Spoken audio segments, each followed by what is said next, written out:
My name is Kevin, I'm 31, and up until a few weeks ago, I thought my family was dysfunctional in a harmless, sitcom kind of way. You know, the kind of chaos that shows up at Thanksgiving, involves some passive-aggressive casserole critiques, and ends with a group photo like nothing happened. I didn't grow up thinking I'd be the black sheep. If anything, I used to be the dependable one, the guy who could mediate, drive everyone to the airport, fix your Wi-Fi, and foot the bill when things got tight. I've never really minded being that person. Until now. I run a small tech startup with two close friends. We're not millionaires or anything, but we've had a couple of big contracts this year, so I'm doing all right for myself. I'm not flashy though. I still drive my old Corolla, wear hoodies from college, and say no worries way too often. My extended family, however, has a very complicated relationship with the idea of someone doing better than them, especially my cousin Brielle. Brielle and I are the same age, but you wouldn't think it. She's always carried herself like the world owed her something, like every inconvenience was a personal insult from the universe. She was the golden child of her branch of the family, the one everyone fawned over because she was so pretty, so sweet, and so full of potential. Except, none of that really ever translated into reality. She bounced between jobs, never stuck with school, and somehow, according to my Aunt Linda, her mother, none of it was ever her fault. The world just wasn't ready for her brilliance. Brielle recently announced that she was pregnant, with twins, and the family exploded into celebration. You would have thought royalty was expanding their bloodline. Aunt Linda sent out a formal announcement in a floral email with pastel fonts and baby rattles. I'm not even kidding. The subject line was, "The next generation has been conceived. Celebrate the miracle." That should have been my first clue that this baby shower wasn't going to be normal. At first, I congratulated her like everyone else. I sent a simple text, "Hey, that's amazing. Congratulations, I'm really happy for you." I even offered to help out with the baby shower planning, assuming they might want to keep things reasonable. Brielle responded the next day with a voice note, because she's above texting, apparently, thanking me and saying she'd absolutely love some support since she was already so stressed and didn't want to deal with small-time vibes for something this important. That phrase, small-time vibes, stuck with me, but I brushed it off. I assumed she was hormonal or overwhelmed or both. I told her I'd be happy to cover the venue if she had one in mind, and she lit up. She even called me her favorite cousin. For the next 2 weeks, I was in touch with the event planner she picked, a very nice but obviously overworked woman named Dana, and I ended up prepaying a sizable deposit for a beautiful garden venue that seated 100. That was the first time I started to feel a little uneasy, because when I asked who all was coming, Brielle just said, "Everyone who matters." The guest list started ballooning. Distant cousins I hadn't seen since I was a teenager, coworkers from jobs she no longer had, even two of her old exes who she was still on good terms with. But whatever. I had the money, and I was trying to be generous. Maybe overly generous. Maybe stupidly generous, if I'm being honest. Then came the registry. Oh man, I got the link on a Sunday morning. I was lying in bed, scrolling through emails, and there it was. The subject line just said, "Support real family. Here's what we need." No greeting, no thank you. Just the link. I clicked it, still half asleep. And I swear, my jaw dropped. $10,000 worth of stuff. Not just the basics. Not even fancy basics. This registry had a $400 smart bassinet, a $300 diaper bin. Yes, a trash can for $300, a $600 baby monitor with facial recognition, matching cribs for aesthetic balance, a stroller that cost more than my first car, a white noise machine made of Himalayan salt, and a custom rocking chair imported from Italy. The everyday essentials included organic silk baby socks and a year's subscription to a curated baby food service that looked like it belonged on a Michelin star menu. I stared at it, waiting for the joke. It didn't come. Instead, I got a follow-up text 5 minutes later. "Brielle, hey, make sure you pick something meaningful. Not just a bottle warmer or whatever. We're trying to avoid low-effort gifts. Also, FYI, we're not inviting people who can't show real support. No shade. Just protecting our energy. No shade." I didn't respond right away. I couldn't. I was too stunned. I took a screenshot, sent it to my sister Maya, 28, lives out of state, and she called me in seconds, wheezing with laughter. "You are not serious. She actually said that." "She did. Dude. She wants a gift filter now? Is she going to do credit checks on people too? I laughed, but it was hollow. Because this wasn't just tone deaf, it felt like something deeper, something meaner, like I was being tested or ranked. And sure enough, later that evening, my Aunt Linda chimed in. I was finishing dinner when I saw the text pop up. Aunt Linda, Kevin, I hope you understand how important this time is. Brielle is carrying the next generation. Please don't let her down. We expect family to show respect and generosity, not just attendance. No hi. No how are you. Just that. Like I was late on a payment. And I don't know what came over me, but I just typed back. Me, got it. That's it. I didn't want to argue. I didn't want to explain why this felt insane. I just said, got it. And then I sat there at my kitchen table, heart racing, thinking about every single time I had bent over backward for this family. Every ride, every last-minute emergency loan, every time I was expected to be the reasonable one. And suddenly, I didn't feel generous anymore. I felt used. That night, I stared at the contract for the venue. It was still refundable for 48 more hours. And right then and there, I pulled my funding. I didn't tell anyone. Not yet. But when the truth came out, oh, it didn't just cause a ripple. It lit a fuse. And what happened next? That's when everything truly began to unravel. Over the next few days, I kept quiet. I didn't blast it on the family group chat, didn't warn Brielle or Aunt Linda, didn't post any cryptic messages about boundaries on social media like some kind of passive-aggressive manifesto. I just watched. Waited. I wanted to see how deep this rabbit hole went. And man, did it go deep. 2 days after I canceled the venue, Brielle called me out of the blue. Her voice was all syrupy, with that fake sweetness she uses when she wants something. Kevin, she sang, like she hadn't just texted me that I wasn't welcome if I couldn't pony up. What's up? So, quick update. I added a few things to the registry. Hope that's okay. Also, can you believe the rocking chairs on backorder? Ugh, people are so slow. But hey, silver lining. Dana said the venue is still good to go, so we're fine. I leaned back in my chair, almost impressed. She really had no idea. Oh yeah, I asked. Did Dana say anything else? No, just that the paperwork was all set, but we might need to finalize the guest count soon. She mentioned something about a deadline, but I wasn't really paying attention. That's when I realized something important. Brielle didn't even read the contract. She had no clue that I was the one who signed it. She probably thought Aunt Linda handled it, or that Dana was just taking names and booking things on vibes. I stayed calm. Cool. Let me know if anything changes. She launched into a 10-minute monologue about balloon arches and customized cookies shaped like tiny baby bottles. I half listened, biting my tongue, nodding along with an occasional When she finally hung up, I just sat there, staring at the wall. She didn't ask how I was. Didn't say thank you. Didn't even acknowledge that I'd already dropped close to $4,000 on her shower before pulling the plug. 2 days later, the group chat blew up. It started with a message from Aunt Linda, sent to everyone in the extended family. Linda, reminder, Brielle's baby shower is 3 weeks away. Let's all make this a day she'll never forget. Remember to check the registry and pick something meaningful. Don't embarrass yourselves with basic stuff. I blinked. Embarrass yourselves? Immediately, a few cousins started chiming in, mostly with forced enthusiasm. My cousin Paige sent a can't wait. Already got the matching twin swaddles message, while her brother Ryan said, looking into that stroller. Might need to split it with someone LOL. Then came the private messages. Cousin Jess. Hey, did you see what Linda just said? That was kinda harsh, right? Uncle Derek. Do you know who booked the venue? I wanted to ask about parking, but don't want to bother Linda. I ignored them all for now. The worst was yet to come. That weekend, my sister Maya came into town.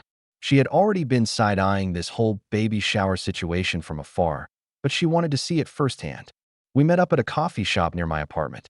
You look like you haven't slept in days, she said, setting down her oat milk latte. I haven't, I replied. This whole thing is getting out of control. You know what's wild? She said, pulling out her phone. I looked at the registry again. There's a whole section called For the Mother I Deserve to Be. What? She added a $1,200 massage chair. For her postpartum recovery. I didn't even know how to respond. I think I just stared at her until she flipped the phone around and showed me. Sure enough, there it was, along with a $900 maternity robe for aesthetic delivery pics and a postpartum doula retreat weekend That cost more than a used motorcycle. Maya looked at me and said, "You realize this isn't a baby shower. It's a shakedown." I laughed. It wasn't funny, but I laughed anyway. Then came the turning point. That night, Brielle posted a photo on Instagram. One of those professional maternity shoots where the mom-to-be cradles her stomach in a flowing dress, standing in a field of wildflowers at golden hour. The caption? "Creating life is the hardest job in the world. Some of y'all get paid to sit at desks. I'm building generations. Respect the real work." Nail polish hashtag no broke vibes hashtag family means support. The comment section was a battlefield. Half the comments were heart emojis and "Yas Queen" energy. The other half? Crickets. A few people in the family group chat quietly removed themselves that night. No explanation. Just dipped. Aunt Linda, of course, doubled down. She followed up with another message the next day. "Linda, just a reminder. If you aren't bringing something worthy of this moment, please stay home. Brielle doesn't need negativity at this time. This is for people who show up." It was like watching a cult form in real time. And the scariest part? Some people actually bought into it. I overheard my Uncle Mark telling his wife, "Well, she is carrying twins. Maybe we should be doing more." More? They already offered to handle the cake, which Brielle rejected because fondant gives peasant energy. The final straw, for me, came during a family Zoom call Aunt Linda scheduled to align expectations for the shower. That was the subject line. It was supposed to be optional. It wasn't. I joined late. There were 10 other boxes on the screen, including Brielle, who had this bored expression like she'd just woken up from a nap she didn't want to end. Linda started the call with, "Thank you all for taking time out of your busy schedules, which obviously pale in comparison to the sacred work Brielle is doing right now." Then she launched into a PowerPoint presentation. No, I'm not kidding. She screen shared a full-blown presentation with slides titled things like gift tier guidelines, dress code, no jeans, and photographing the queen. That last one had bullet points about angle consistency, no unflattering candidates, and don't post anything until we approve the image. When someone asked what time the event started, Brielle sighed and said, "Look, I don't want this to be some low-vibe barbecue where people show up in cargo shorts. Think Bridgerton meets Beyoncé's baby shower. That's the mood." I muted myself and stared at my reflection in the black screen, wondering how this became my life. Then, as everyone else nodded and complimented the theme, Brielle turned to me and asked, "Kevin, you're still covering the violinist and the charcuterie spread, right?" I stared at her. She was dead serious. I didn't speak. She added, "I mean, you did cancel the venue without telling us, so I figured this was your way of making up for that." The call went silent, and I realized in that moment, she knew. She'd known for at least a day or two. Maybe Dana had finally gotten around to telling her, or maybe Linda had found out and kept it quiet while they figured out how to guilt me back in. I looked right into the camera and said, calmly, "That's not happening." And I left the Zoom call. 5 minutes later, my phone lit up like a Christmas tree. Text from Linda. Missed call from Brielle. Even Maya messaged me. "What happened?" I'm getting DMs from Paige saying you nuked the whole party. I didn't answer anyone. I just sat there in the dark, heart pounding, knowing the real chaos hadn't even started yet. Not yet, but it was coming. The next morning, I woke up to 37 missed notifications. At first, I thought maybe it was just the group chat spiraling after the Zoom call. I didn't plan to respond, just planned to let it all burn itself out. But when I opened my messages, I saw a notification that made my stomach twist. "Brielle tagged you in a post." Now, for context, Brielle never tags me in anything unless she wants to publicly show gratitude for something she didn't actually appreciate, or she's trying to humiliate someone under the guise of just being real. I hesitated, thumb hovering over the screen. Then I tapped it. It was a pastel pink Canva graphic with flowy cursive writing and clip art of a mother holding twins. The caption read, "It's heartbreaking when the people you thought loved you the most pull away when you need them the most." I'm not going to name names because I'm still protecting my peace, but canceling the venue behind my back, after promising to support your family, was next-level betrayal. I guess not everyone's built to be real family, but the twins will know who showed up. Below that, over 50 comments. Half were the usual echo chamber of "you're so strong" and cut out the fake ones, while others were clearly confused. Aunt Linda commented, We raised you to rise above the snakes. You're doing great, sweetheart." Then, in the middle of all the chaos, someone else chimed in. Someone I didn't expect. My dad. Now, my dad and I aren't super close. We talk a few times a year, mostly holidays and birthdays. He divorced my mom when I was 12 and moved to another state, eventually remarrying.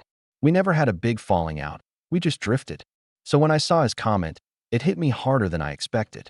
His words were short, but they felt like a punch to the ribs. Dad, family support isn't transactional.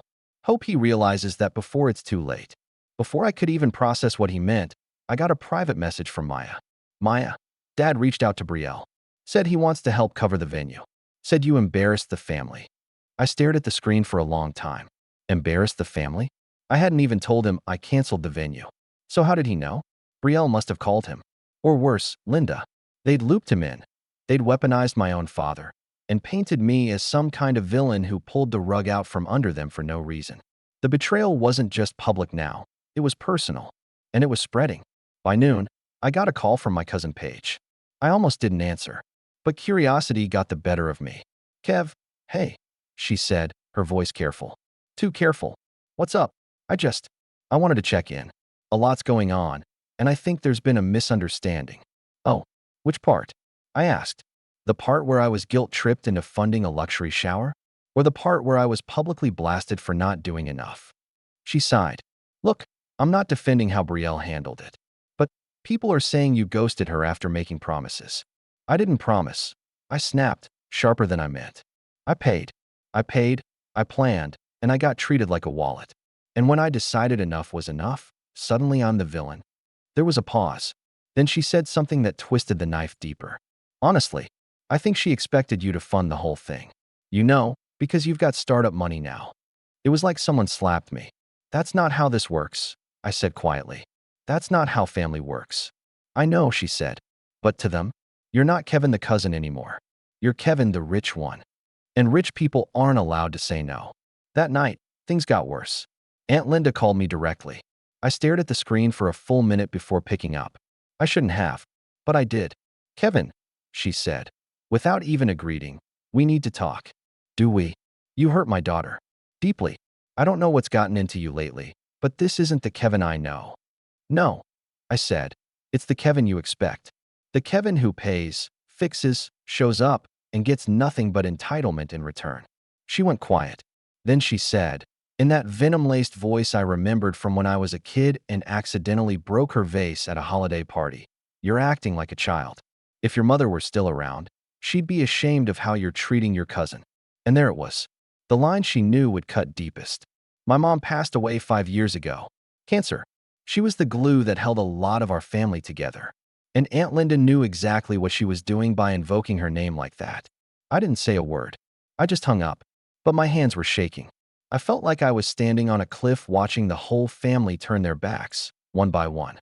And then, just when I thought it couldn't go any lower, the email came in. From Dana, the event planner.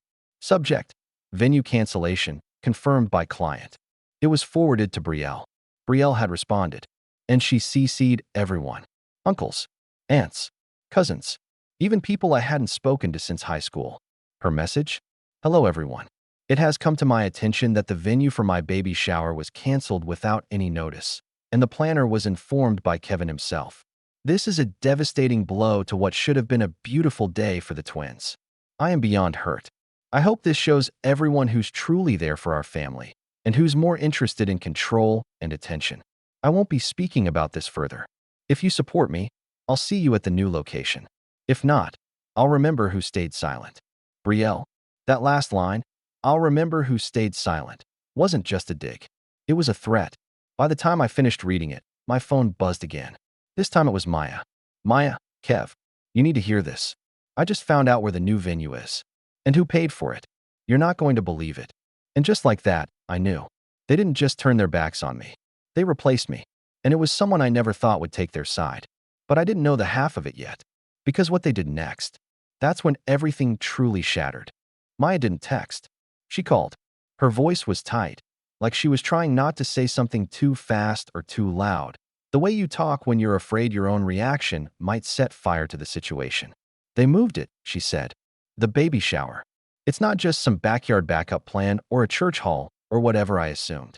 They went bigger. Bigger. I repeated, already feeling the blood drain from my face. Brielle booked the Hyatt ballroom. My stomach dropped. I knew that place. It was the same hotel where my company had hosted our last investor retreat. It had crystal chandeliers, white marble floors, valet parking. It was the kind of place where even the tap water came with a lemon slice and a judgmental stare. That's a five-figure venue, I said, almost to myself. I know, Maya replied. And guess who paid for it? Don't tell me. Dad. I sat back in my chair, staring blankly out the window. It was raining. Fitting, really. She continued. Apparently, Brielle told him you sabotaged the original shower out of jealousy. And he believed her. He paid the deposit last night. I didn't speak. My father and I hadn't had the kind of relationship where this would feel like a betrayal. But somehow, that made it worse. It meant that he hadn't even hesitated. He hadn't picked up the phone, hadn't said, "Hey, I want to hear your side." He just sided with them. Like it was obvious. Like I was expendable. Maya was still talking, her voice softer now. He even posted about it on Facebook. Called it an honor to support the continuation of the family legacy. I think he wants to be seen as some big paternal figure again. Like he's stepping up or something. I rubbed my temples. He hasn't stepped up since 1999. She laughed, but it didn't carry. It was the kind of laugh that fell flat and then left behind a silence that made everything feel heavier. The worst part? I didn't feel angry. Not yet. I just felt hollow. The next few days were a blur. I kept my head down at work. I ignored the flood of family group texts, which had devolved into a grotesque mixture of party logistics and subtle callouts for people who haven't RSVP'd yet. My name wasn't mentioned directly, but I saw the little pokes. Paige asking if anyone wanted to split the $700 balloon arch package. Ryan posting a meme that said, "If you can't afford to support family, just say that." Then clarifying, "No shade, just facts." Even my Uncle Jim, who I'd always thought was pretty down to earth, posted a screenshot of his gift receipt with the caption, "It's not about the price tag. It's about stepping up." It was like watching a group of people convince themselves they were the heroes of a story they didn't even understand. And in the middle of it all, Brielle posted a TikTok. I didn't watch it at first. Maya sent it to me with the message, "You're not going to want to see this. But you should." I clicked it. Against my better judgment. It opened with soft piano music. Brielle, sitting in a silk robe on a balcony, cradling her stomach with one hand and a mug that said "Mama to be" in the other. Overlaid text read. Sometimes, family doesn't look how you expected it to. Sometimes, the people you thought would be your biggest cheerleaders become your biggest disappointment. But queens don't crumble, they rise. For their children, for the legacy, for the ones who do show up. Then a slow montage, the ultrasound, the registry items, a blurry photo of my dad shaking Brielle's hand in front of the Hyatt entrance. The caption? "You can't dim light like this. Hashtag chosen family, hashtag grateful, hashtag rise above." And that's when something inside me broke. Not in an explosive, smashing glass kind of way, but quieter, like a slow leak in a balloon. That quiet hiss that tells you something's gone, and it's not coming back. I didn't cry. I just sat there, phone in hand, staring at a version of my family that had rewritten the script without me. I wish I could say I cut them all off right then and there. That I threw my phone across the room and blocked every number. But I didn't.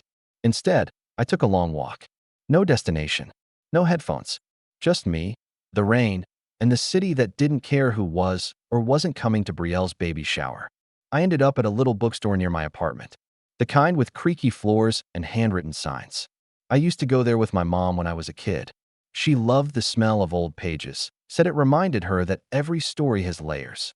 That night, I sat on the floor between two dusty shelves and let myself feel something for the first time in weeks. Not anger, not revenge, just loss. I missed my mom. I missed the version of my family that I'd always believed in. The one where generosity wasn't an obligation, where you didn't have to prove your love with receipts or caterers or violinists. The one where helping someone didn't mean opening your wallet just to earn a seat at the table. It hurt, but it was also clarifying. Because somewhere in that quiet, in that dusty bookstore aisle, I realized something important. I didn't need to win this fight. I just needed to stop playing their game. And maybe, just maybe, it was time to start setting the table somewhere else. with people who didn't expect me to buy my way into belonging, with people who remembered who I was before I became the rich cousin. I got up, left the bookstore, and walked home without checking my phone once. But I wasn't done, because when people think you're down for good, that's when they stop watching their backs. And that's when the real planning begins. The shift didn't happen overnight. It started in small, quiet ways. Like how I stopped replying to group chats and nobody even noticed until they did. Or how I removed myself from the RSVP list without fanfare. Or how I unfollowed Brielle on Instagram, which must have sent some sort of cosmic signal, because within minutes, Aunt Linda texted, "Linda, some of us are mature enough to support others even when it's not about us." No hello, no context, just that. I didn't respond. I didn't need to. For the first time in a long time, silence felt like control. Instead of wasting my time on manufactured drama, I poured it into the one thing I could shape: my business. My startup, an AI-powered workflow tool for small teams, had been doing decently, but I'd always been cautious, careful, conservative. Something about this whole mess lit a fire under me. Maybe it was spite. Maybe it was clarity. Maybe I finally realized that I'd spent too long taking care of people who wouldn't flinch before selling me out. Either way, I stopped playing small. I doubled our ad budget, reworked our entire landing page with a new copywriter, signed a new client in LA that tripled our monthly income. Suddenly, we were scaling fast, and the money that Brielle and Linda had assumed made me their personal piggy bank, it became a source of freedom, not guilt. I upgraded my apartment. Nothing flashy, but bigger, brighter. Mine. I hired a personal assistant, took meetings from a sleek new co-working space, and signed 2 major contracts that gave us runway for the next 2 years. Maya saw it all happening in real time. "You're glowing," she told me on a FaceTime call. "Like, glowing. What's in your coffee?" "Boundary-flavored cream," I joked. "It's a new roast." But it wasn't just about money. I started going out more, reconnected with old friends I hadn't seen in years, built a community that didn't ask what I could do for them, just wanted to be around because they liked me. Not the balance in my account, not the usefulness, just me. I hosted a small dinner party one weekend. No agenda, just wine, music, and real people. Maya flew in for it. At one point, while we were all laughing over a bad game of charades, she leaned over and whispered, "This is what family's supposed to feel like." I didn't say anything. I just nodded, because I knew she was right. The baby shower, by the way, still loomed like a dark cloud on the family calendar. As the date approached, I kept expecting someone to try pulling me back in. But they didn't. At least, not directly. Instead, I started hearing whispers through the grapevine. Paige messaged Maya. So weird. They had to downgrade the balloon package. Something about budget shifting. Ryan posted a cryptic Instagram story from inside the Hyatt. They really charging $18 for parking? Nah. Even Uncle Jim messaged me. Of all people. "You hear what happened to the custom cookies? Delayed shipment. Brielle's losing it." I didn't respond. I didn't need to respond. Because the difference was becoming clear. They'd replaced me, but they hadn't replaced my reliability, my consistency, my ability to pull things off.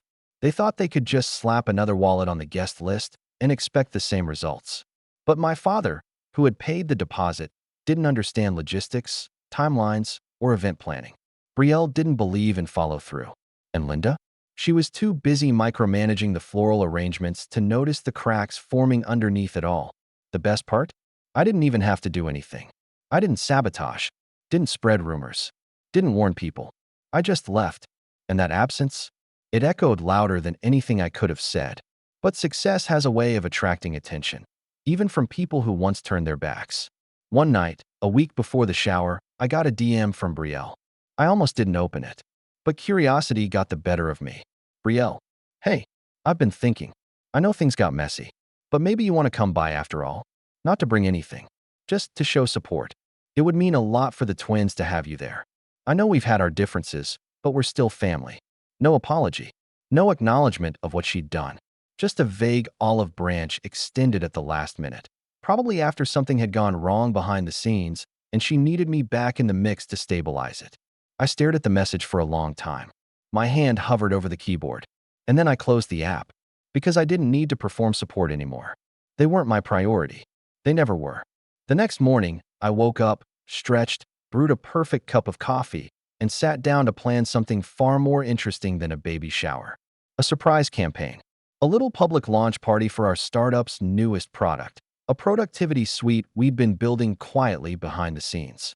We were going to host it at the same Hyatt ballroom, the weekend after Brielle's shower. I already had the deposit paid, the guest list drafted, and a catering team that made charcuterie look like high art. And unlike her party, mine was running on time. But the best part? I didn't tell a soul in the family. Not yet.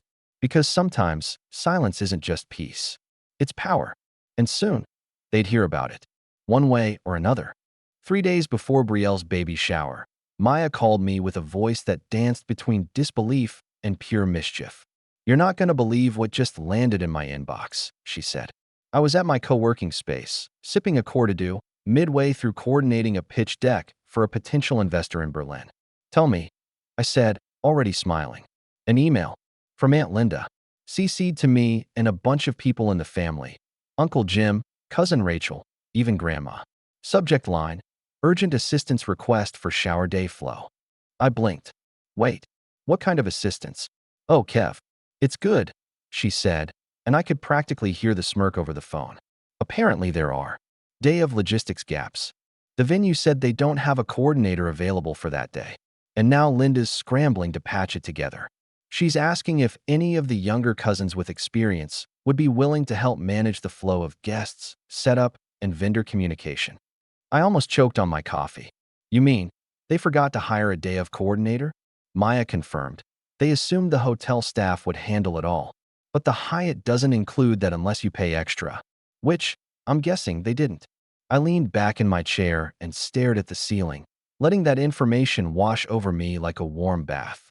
My cousin Brielle had poured thousands into a dream baby shower at a 5-star venue, and no one had bothered to handle the actual running of the event. And now they were poking around the family tree, looking for a branch strong enough to hold everything together. "Oh," I said slowly. "That's interesting." Maya laughed. "I thought you'd like that." I sat in silence for a moment, my mind racing through the implications. I could already imagine it. Guests wandering around without direction, caterers asking where to set up, chairs arriving late, music timing off, gift tables missing signage, Brielle throwing a hormonal tantrum because her aesthetic balloon arch wasn't symmetrical. All the tiny cracks that, in the hands of a seasoned planner, would have been invisible. But without one, it was going to unravel. But what happened next was even better. Later that evening, I got a call from a number I didn't recognize. I usually let those go to voicemail, but something told me to pick up. "Hello. Hi, is this Kevin?" "Kevin Randall." "Yes. This is Jen. I work with Dana, Brielle's original event planner." That got my attention fast. Jen sounded tired. The kind of tired that only comes from dealing with entitled clients for too long. "Hi, Jen. Everything okay?" She paused. "I don't want to step on toes, but Dana mentioned you were the one who originally booked the first venue. Is that right?" "Yeah. I pulled out a while ago." "Why?" "I just wanted to let you know, we got a weird call from Brielle this week. She wanted to rehire us, without paying a retainer. Said she wasn't sure what your deposit covered, and that we should just come work the shower as a gesture of goodwill." My eyebrows shot up. "Are you serious?" "She tried to name drop you. Said we'd worked together before and that you'd want us to help." I laughed out loud. "Unbelievable." Jen sighed. Dana turned her down. Politely. "But I thought you should know. She's throwing your name around to try and clean up her mess." "Thanks for the heads up," I said. "That's very on brand for her." Jen chuckled. "Best of luck. Sounds like you got out at the right time." After I hung up, I sat in my apartment, staring at the quiet hum of my MacBook Sleep Lite, feeling something I hadn't felt in weeks. Leverage. Not the toxic kind. Not the revenge for revenge sake kind. The quiet kind. The kind you don't announce. You just hold it, like a card up your sleeve. And that's when a new idea clicked into place. I had already booked the Hyatt ballroom for the following weekend for our startup's launch party. But what if, just what if, I did more than just throw a celebration? What if I turned it into a statement? A demonstration. Not out of spite. Out of elegance. I called Maya immediately. "I want you to help me plan something," I told her. "Oh no," she said. "You've got that voice." "What voice?" "That calm, scary, Kevin's about to pull a move voice." I grinned. She didn't say no. Within an hour, we were sketching out details. I upgraded the menu, swapping out standard apps for a gourmet chef we'd worked with at a previous event, booked a string quartet, set up a photo booth with a minimalist branding wall. We even secured a private videographer for a sizzle reel. It wasn't just a launch party anymore. It was a masterpiece. And here's the kicker. I pulled a few strings and found out that the hotel had accidentally double-booked the vendor loading dock for that Saturday morning, Brielle's baby shower. Guess who the other vendor was? Me. Apparently, our event had been flagged for early setup access due to the tech requirements. So now the vendors for my event, my actual paid team, would be moving in gear while Brielle's scrambled team of family volunteers were trying to figure out where to place 250 helium balloons. And when someone inevitably complained, the hotel staff would shrug and say, "It's in the contract." Because I didn't cancel my setup window. Why would I? The difference was that I planned ahead. I earned that spot, just like I earned everything they tried to rip away. And now I had it all, without raising my voice, without making a scene, without asking for validation. I was no longer chasing their approval. I was building something better, something they couldn't touch, and they had no idea what was coming. But they would soon, because there was still one more move left, and I was saving it for the perfect moment. The morning of Brielle's baby shower arrived with an unusual calm. No texts, no calls, no last minute, "Can you just do this one thing?" from Linda. No passive-aggressive posts, just silence. Maya and I met at a coffee shop down the street from the Hyatt. She slid into the booth across from me, wearing her favorite denim jacket and an expression that said she knew today was going to be fun. "You ready?" she asked, sipping her iced matcha. I nodded. Been ready. We timed it all out.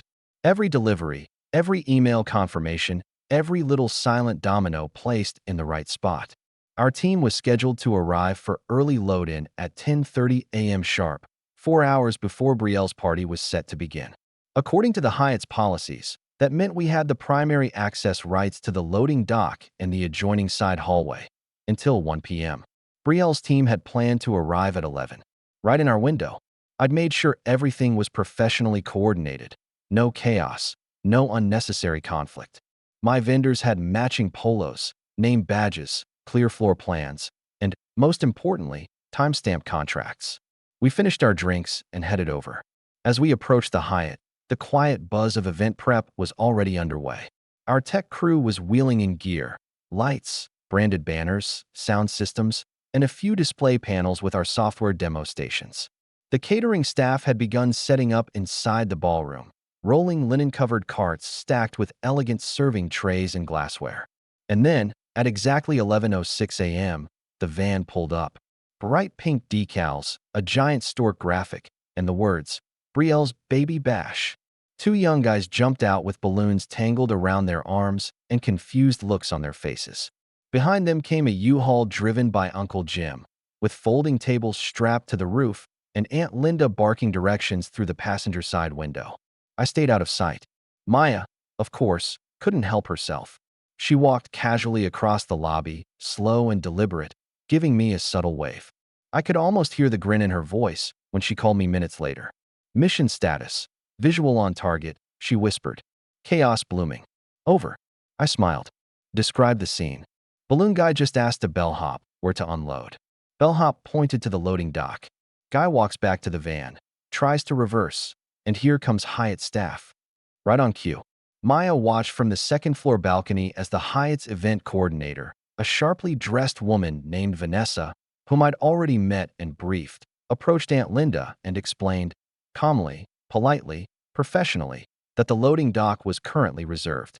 She gestured toward a clipboard with a printed copy of the schedule, my name clearly highlighted in the 10:30 to 1 o'clock block. From a distance, it looked civil, but I could see Linda's hands flying. Maya narrated, "Oh, she is not taking that well. I'm watching a passive-aggressive hurricane unfold."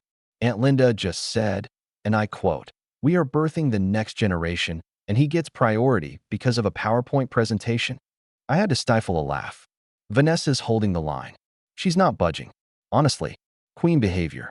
For the next 40 minutes, Brielle's vendors were forced to wait in the secondary holding zone, a cramped underground service area where deliveries sat beside cleaning carts and bags of hotel laundry. Meanwhile, inside my ballroom, our banner was going up. Uplighting was being tested. Catering had begun laying out the appetizer spreads. My assistant was organizing branded swag bags. And the floral team had arrived early, creating a crisp white and blue arrangement along the entry table. Everything was clean, professional, elegant. Everything Brielle had wanted, but hadn't earned. At 12:15, I finally made my move. I casually walked down the hallway toward the ballroom, just as Brielle stepped off the elevator with a makeup artist trailing behind her. She wore a flowy white maternity dress with pearls and soft waves in her hair, clearly expecting a royal welcome. Instead, she was greeted with the sound of chamber music playing from inside my room. She stopped. Her eyes scanned the hallway. Then they locked onto me. Her mouth opened, slightly. Not a smile, not a scowl, just confusion, laced with suspicion. "Kevin, hey," I said, giving her a casual nod. "Didn't expect to see you this early." Her brow furrowed. What are you doing here?" I smiled. "Launch party. New product. This room's ours." She blinked. "Wait, you booked this ballroom?" "Yep. About a month ago." Her jaw twitched. "But that's our vendor hallway." Must be a mix-up," I said innocently. Though, I did confirm with Hyatt multiple times. Had to make sure there were no overlaps, you know? She looked like she'd swallowed a lemon. I stepped aside as one of my videographers passed us, carrying a light rig. "Anyway," I added, "congrats again. Hope everything goes smoothly." Then I walked away. No insults. No smugness. Just poise. Because this wasn't about humiliating her. It was about reminding her that when you burn bridges with people who build things, you'd better hope you never need to cross back over them. And the timing was no accident. I knew every person who walked past my party to get to hers would see it. Hear the music. Smell the catering. Feel the difference between effort and entitlement. And I didn't need to gloat. I just let it speak for itself. But the final touch, the one I hadn't planned, came from the universe itself. At 1:10 p.m., Maya texted. The balloon arch collapsed. On the gift table. Someone screamed. I didn't even reply. I just set my phone down and walked back into a room full of people who actually wanted to be there. And the real revenge was how peaceful it felt. The fallout didn't come in one big, dramatic explosion. It came in waves, like the way storms slowly clear out after a flood, not with thunder, but with silence. And wreckage. The day after the baby shower, I woke up to 3 missed calls from Aunt Linda and a 2-paragraph message that somehow managed to be both condescending and desperate. "Kevin, I know emotions were high this weekend, but I truly think you missed an opportunity to mend bridges." Brielle was disappointed. We all were. But we're family, and family shows up, even when it's hard. I hope, moving forward, we can all be adults and rebuild the trust that was broken. She ended it with a smiley face. Not a sincere one. The type people use when they're still trying to control the narrative. I didn't respond. Then came the group chat updates. Photos of the shower trickled in over the next few days, each one painfully curated to look perfect. But even with filters and clever angles, you could see the gaps. The balloon arch, rebuilt, but clearly smaller. The gift table, wrinkled tablecloth, one leg of the table propped up with a baby wipes box. The food spread, store-bought finger foods arranged with forced symmetry. And the guests, clustered in corners, distracted, half smiling. Aunt Linda posted a public Facebook album titled "A Day of Love and Legacy." But Maya and I weren't tagged in any of the photos. We had been scrubbed. And still, the cracks were visible. Then the real shift began. Uncle Jim, who'd helped transport everything, apparently had a blowout with Brielle after she blamed him for not getting the tables there on time. He told Maya later that she screamed at him in front of guests and accused him of sabotaging her aesthetic. 2 cousins quietly removed themselves from the family chat. And Grandma? She called me. It was unexpected. She doesn't usually get involved in the mess. But she'd heard things, seen things, felt the chill in the air. "I'm sorry," she said softly. "I don't know what got into them. Your mother would have been proud of you." That hit harder than anything. Because through all the noise, the guilt tripping, the performative loyalty and twisted expectations, what I wanted most, what I needed, was simply that. Recognition. Not applause. Not praise. Just truth. I thanked her. Told her I was okay. And I was. Maya and I kept building.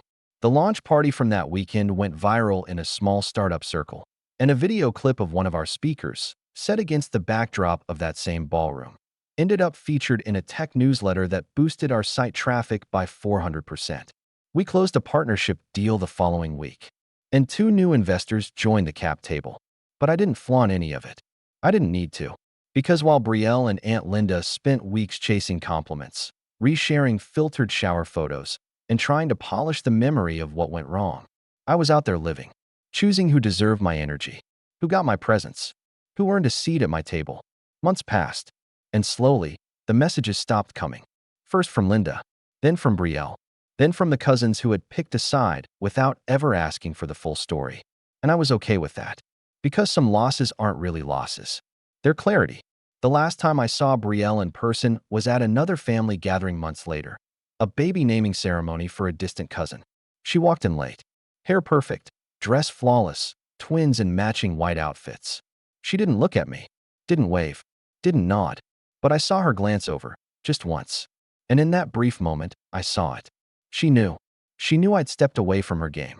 She knew I hadn't just missed the shower. She knew I'd made a choice. Not to fight, but to leave. And when someone walks away from the table you thought you controlled, that's not abandonment. That's freedom. And the final twist? I wasn't the one who lost family. They were.